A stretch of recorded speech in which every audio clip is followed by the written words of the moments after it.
Internet piracy, internet নিয়ে জুয়া খেলা হয়, স্ক্যামিং হয়। এই কদিন আগে কিন্তু ওই আমি নিজে আমার আইসিটি ডিপার্টমেন্ট থেকে আমি কিন্তু সংসদে একটা আইন পাশ করিয়েছি, যে আইনের মধ্য দিয়ে এখন শাস্তি হবে, কিন্তু যে পরিস্থিতি মাফিক কিন্তু আমরা কাজ করে যাচ্ছি।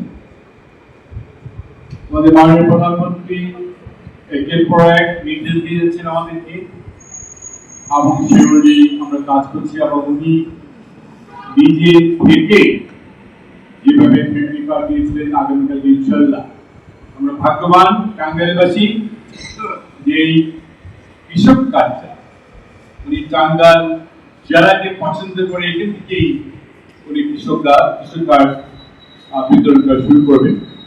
এইভাবে কিন্তু সারা বাংলাদেশে আস্তে আস্তে আমরা এই ফ্যামিলি কার্ড, কৃষক কার্ড সবার ঘরে ঘরে পৌঁছে দেব ইনশাআল্লাহ। আবার আপনারা জানেন ইতিমধ্যে আমরা স্বাস্থ্যকরের কথা কিন্তু চিন্তা ভাবনা হচ্ছে। এটাও আজকে যাই না, কালকে হয়তো প্রধানমন্ত্রী বলতে পারেন কবে নাগাদ উনি স্বাস্থ্য কার্ডের বিতরণ করবেন।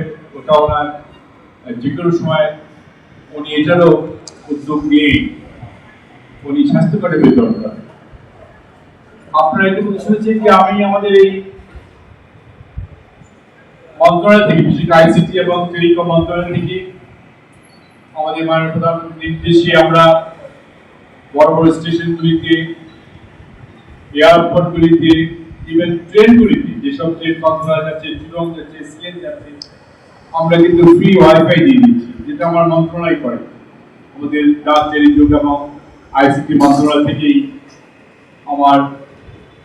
আমাদের মাননীয় প্রধানমন্ত্রীর নির্দেশে আমরা কি করছি। এবং গত শনিবার আমি কক্সবাজারে গিয়েছিলাম, আমি এবং আমার উপদেষ্টা মহোদয়, আমরা দুজনে গিয়ে, আমাদের সচিব মহোদয় গিয়েছিলেন, আমরা সবাই মিলে এই ওয়াইফাই কতটুকু কাজ করেছি, কাজগুলো আমরা দেখে এসেছি। এবং সেই কক্সবাজারে প্রায় 5,500 ফিশারম্যান আছে, যারা আপনারা জানেন যে তারা বোট দিয়ে মাছ ধরে।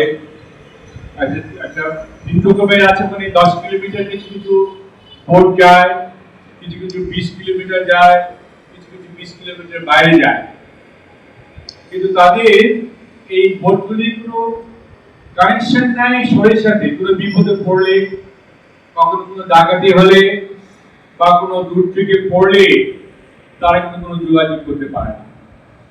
আমরা সেদিন বলে এসছি ইনশাল্লাহ আমার মাননীয় প্রধানমন্ত্রীর নির্দেশে আমরা এইসব বোটগুলিতে কিভাবে ইন্টারনেট কানেকশনে তাদেরকে যদি দুর্যোগ থেকে বা ডাকাতি হাত থেকে রক্ষা করা যায়, তারা খুব সহজেই যাতে আমাদের এই শহরে তাদের এই খবরগুলি পৌঁছে দিতে পারে। এই জন্য কিন্তু আমরা এইটা নিয়ে কাজ করা শুরু করে দিয়েছি। এবং শুধু তাই না, আমার এই মন্ত্রণালয় থেকে প্রত্যেকটা উপজেলায় আমার মাননীয় প্রধানমন্ত্রীর নির্দেশে প্রায় 495 উপজেলাতে আমরা এআই এবং ফ্রিল্যান্স প্রশিক্ষণ দেওয়ার চিন্তা ভাবনা করছি, যেখান থেকে আমরা আমাদের ইয়াংস্টার ছেলেমেয়েদেরকে শিক্ষা দিয়ে আমরা বিদেশে পাঠাতে পারব। আমরা কিন্তু এই সরকার কিন্তু চিন্তা করছে। এবং গতকালকে আমি মন্ত্রণালয়ে বসে, সচিব মহোদয় বসে, কিভাবে এই যে কাজটা বললাম যে এআই এবং ফ্রিল্যান্স প্রশিক্ষণ কিভাবে দেওয়া যায় উপজেলা পর্যায়ে, এটি নিয়ে কিন্তু আমরা কথা বলেছি। এবং সচিব মহোদয় আমার আশ্বাস দিয়েছেন উনি এটার উপর কাজ করবেন এবং সময় লাগবে, কারণ অনেক বড় প্রজেক্ট, অনেক বড় প্রজেক্ট। এবং মাননীয় প্রধানমন্ত্রীর নির্দেশ যত তাড়াতাড়ি আমাদের এই প্রজেক্টটাকে আমরা যদি একদিকে নিয়ে যেতে পারি, সেই জন্য উনি নির্দেশ দিয়েছেন। এই যে সরকারের যে চিন্তাধারা, মানুষের দোরগোড়ায় মানুষের সেবা করার চিন্তাধারা, আজকে তো এই বিএনপি সরকার প্রথম দিন থেকেই শুরু করে দিয়েছে। সুতরাং আজকে আমাদের যারা নির্বাচিত করেছিল, যারা আমাদেরকে বিশ্বাস করে আমাদের হাতে দেশ সেবার ভাগটা তুলে দিয়েছে, সেই জনগণের যে প্রত্যাশা, এটা আমাদের পূরণ করতে হবে। এবং সেদিকে মাথায় রেখেই কিন্তু এই সরকার কাজ করে যাচ্ছে। আমি মধুপুর ধনবাড়িতে আমাদের ইউনো সাহেব আছেন, উনি সবসময় আমার সাথে কথা বলি যে আজকে যে এই ফাইন্যান্সিয়াল হেলথ এবং অন্যান্য যে সাহায্য সহযোগিতা করছি আমরা মন্ত্রণালয় থেকে যখনই সুযোগ পাচ্ছি আমরা ডিও লেটার দিয়ে মানুষের জনগণের সাহায্য করার জন্য যখন যা পাচ্ছে আনার চেষ্টা করছি। আবার আমাদের সরকারও ইতিমধ্যে কিন্তু আমি কদিন আগে আমার মায়ের প্রধানমন্ত্রীর কাছ থেকে 50 লক্ষ টাকা ইনশাল্লাহ আমরা ডিউ দিয়ে দিয়েছি এবং 50 লক্ষ টাকা অনুদান দেবে জনগণের সাহায্যের জন্য। এই কাজটা আমরা পেয়ে যাবো ইনশাল্লাহ। জনগণের পাশে আমরা আছি এবং ইনশাল্লাহ থাকবো। আমি এখানে ওসিআইব আছেন, ওসিআইব রুদুল এসেছেন, ফজলুল আছে, ওনাকে আমি আগে বলেছি, অনেক কয়েকবারই বলেছি ওনাকে।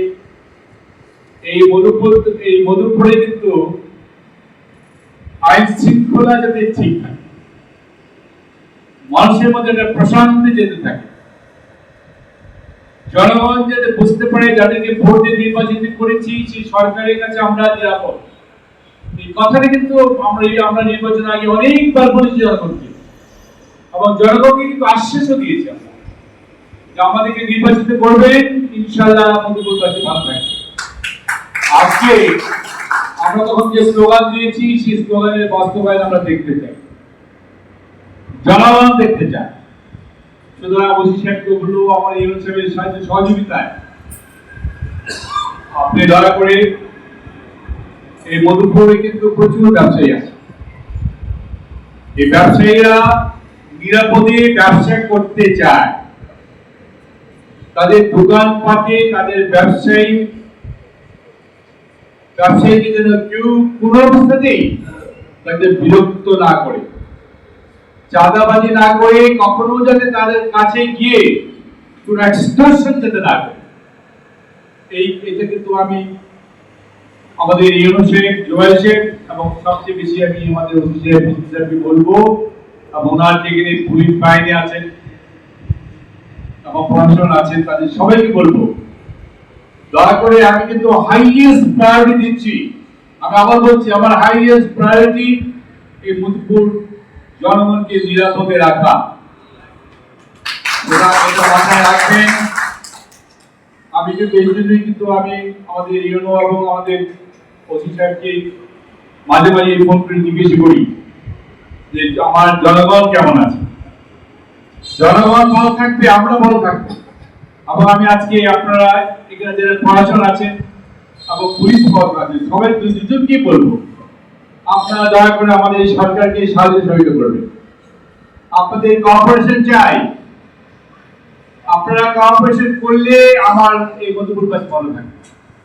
আমাদের দলের নেতৃবৃন্দ যারা আছে, আমরা জানি বামে যারা আমাদের সিনিয়র নেতৃবৃন্দ যারা আছে, আবার আমাদের অঙ্গসংগঠন যারা আছে আপনাদের পাশে আছেন, এবং আপনারা আমাদের পাশে থাকবেন। কখনো তো ভুল বোঝাবুঝি হলে আমাদেরকে ডেকে নেবেন।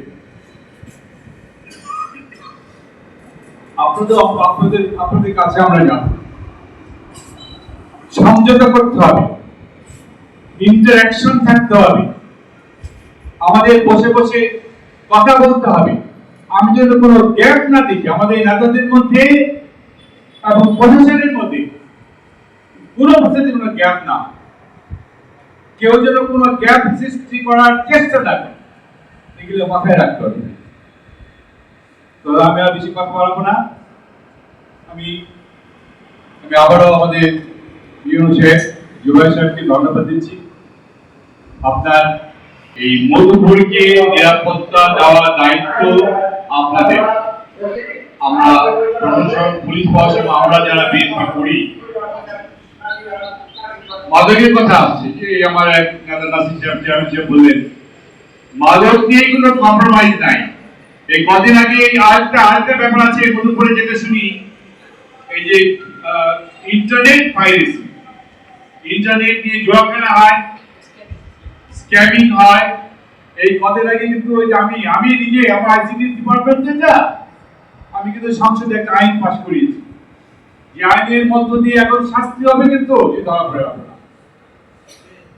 ইন্টারনেটে মাদক, ইন্টারনেটে জুয়া খেলা বা ইন্টারনেটে যে দুষ্কর্মী করা, এগুলি ধরা পড়লে কিন্তু এখন জেল জরিমানা হবে। সুতরাং এটি কিন্তু এখন আইনে পরিণত হচ্ছে। আল্লাহ রাস্তে এখানে আপনারা যারা, আমরা মুরব্বী যারা আছে, আমাদের গার্জিয়ান যারা আছে, তাদের কিন্তু সচেতন হতে হবে। শুধু পড়াশোনাকে ছাড়লে হবে না ভাই, আমাদের বাড়ি ঘর ঠিক করতে হবে আমাদেরই, আমাদের মুরব্বীদের, আমাদের মা বাবাদের, আত্মীয় স্বজনদের। তো এটা মাথায় রেখেন, এই মাদক কিন্তু যেভাবে ছড়িয়ে যাচ্ছে, আপনার আমার বাড়ি ঠিক করতে হবে আগে, তাহলে সমাজ ঠিক হবে। এবং আমি আবারও বলবো প্রশাসনকে এই ব্যাপারে দয়া করে আপনি আমাদের সাহায্য সহযোগিতা করবেন। তো আমি আর কথা বাড়লাম না, ইনশাআল্লাহ আগামীতে আমাদের মাননীয় প্রধানমন্ত্রী তারেক রহমান সাহেব, আমাদের নেতা, উনি আসবেন কাজে কিশোর কার্ড বিলি করতে। আমার বিএনপিকে বলবো যে আপনারা দলে দলে কালকে 9:30টার মধ্যে, 9:30টার মধ্যে সবাইকে আমরা স্টেডিয়ামে দেখতে চাই। আমরা যাতে ওই বাসে উঠতে গিয়ে দেরি না করি, আলসেমি না করি। প্রধানমন্ত্রী কিন্তু প্রত্যেকদিন আসবে না টাঙ্গাইলে, আমরা ভাগ্যবান যে উনি এখানে আসতেছেন। তো এই সুযোগটা আমাদের ছাড়া ঠিক হবে না। প্রধানমন্ত্রী মাননীয়কে দেখাতে হবে যে টাঙ্গাইলবাসী আপনাকে ভালোবাসে, মধুপুর ধনবাড়িবাসী আপনাকে ভালোবাসে। আজকে আপনার এই বিতরণে, কৃষিকাজ বিতরণে আমরা সবাই এসেছি, এই অনুভূতিটা যেন উনি কালকে উনি আমাদের টাঙ্গাইলের স্টেজের মধ্যে দেখে দিতে পারেন। দয়া করে নেতৃবৃন্দ সবাই আপনারা মনে রাখবেন। আমি আর কথা না বাড়িয়ে আমি আবারও ইউনুস সাহেবকে ধন্যবাদ দিচ্ছি, এত সুন্দর একটা প্রোগ্রাম আয়োজন করার জন্য। যারা ক্ষতিগ্রস্ত হয়ে ধন্যবাদ দিচ্ছি, এবং আমার নেতৃবৃন্দ তোমার সবাইকে ধন্যবাদ দিচ্ছি। এবং আমাদের ওসি সাহেব, আপনি খুব ভালোভাবে এই মধুপুরকে মাদক মুক্ত, ইন্টারনেট জুয়া মুক্ত এবং চাঁদা মুক্ত এই মধুপুরকে রাখবেন, আশা প্রত্যাশা রেখে আমি ইউনুসকে আবার ধন্যবাদ জানাই। এবং ইনসিডেন্টে আপনি সেকেন্ড ম্যান হিয়ার, আপনার কিন্তু রেসপন্সিবিলিটি অনেক বেশি, অনেক বেশি। তো আপনারও আমি চাইব আপনাদের সহযোগিতা আমরা কাম্য, সবারই কাম্য। তো থ্যাংক ইউ ভেরি মাচ। আর কথা বললাম না, ইনশাল্লাহ কালকে আমাদের যারা আছেন, কালকে ইনশাল্লাহ আপনি সাথে ধন্যবাদ জানিয়ে আমার বক্তব্য।